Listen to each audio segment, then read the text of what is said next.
In setting goals, it's very simple. Number one, decide what you want. You just take a little time. You sit down and say, what do I want?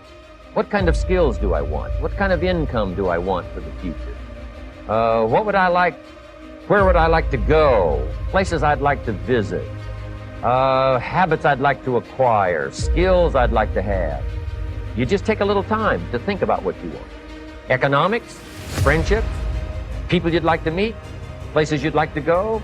You just take some time. And then I suggest, when you've thought about what you want for the future, make a list. Just jot it all down. It's really a very simple process. And then here's number 3. Keep all the old lists.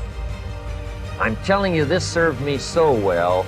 Decide what you want. Number 2, write it down. Number 3, keep the old lists. Setting goals. It can turn out to be a drama for your life. Here's what goals are. Your vision of the future. Your vision of the future. Now, there's 2 ways to face the future. 1, with apprehension. Number 2, with anticipation. Guess how most people face the future? With apprehension. Why? Major reason why. They don't have it well designed. They've left the design of their future to somebody else. And if you don't make plans of your own, guess what? You'll probably fall into someone else's plans. Guess what someone else may have planned for you? Not much.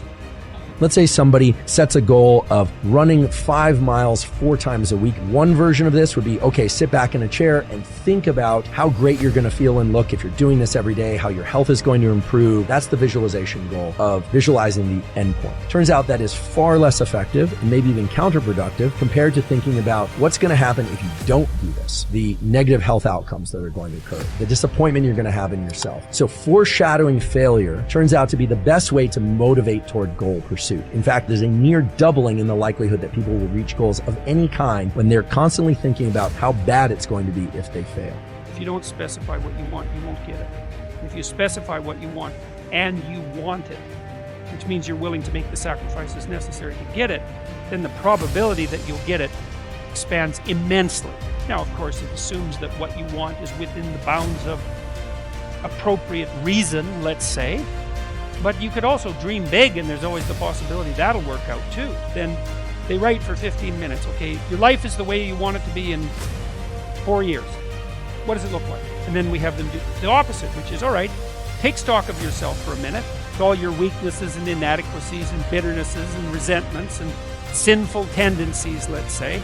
Now imagine that you let all of that go. Which little corner of hell would you occupy in 3 to 5 years? Why don't you write about that? And everyone knows where they'd go if they let themselves. And so then you have something to avoid, and you have something to strive for. It's not what you get that makes you valuable.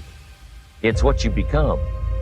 So part of the key here is to set the kind of goals that will make something of you. Don't set them too low so that you don't have to grow and you don't have to read and you don't have to try and you don't have to stretch. Don't set them too low.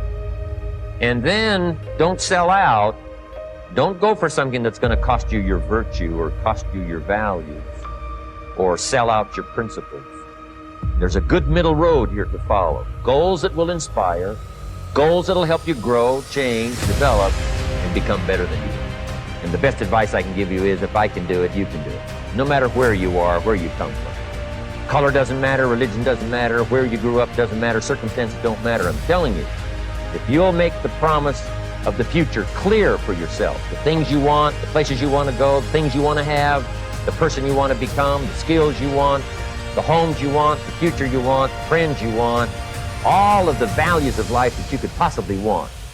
If you'll make that clear, make those lists, and be serious about it, I promise you it's an easy price to pay. Anybody can pay it.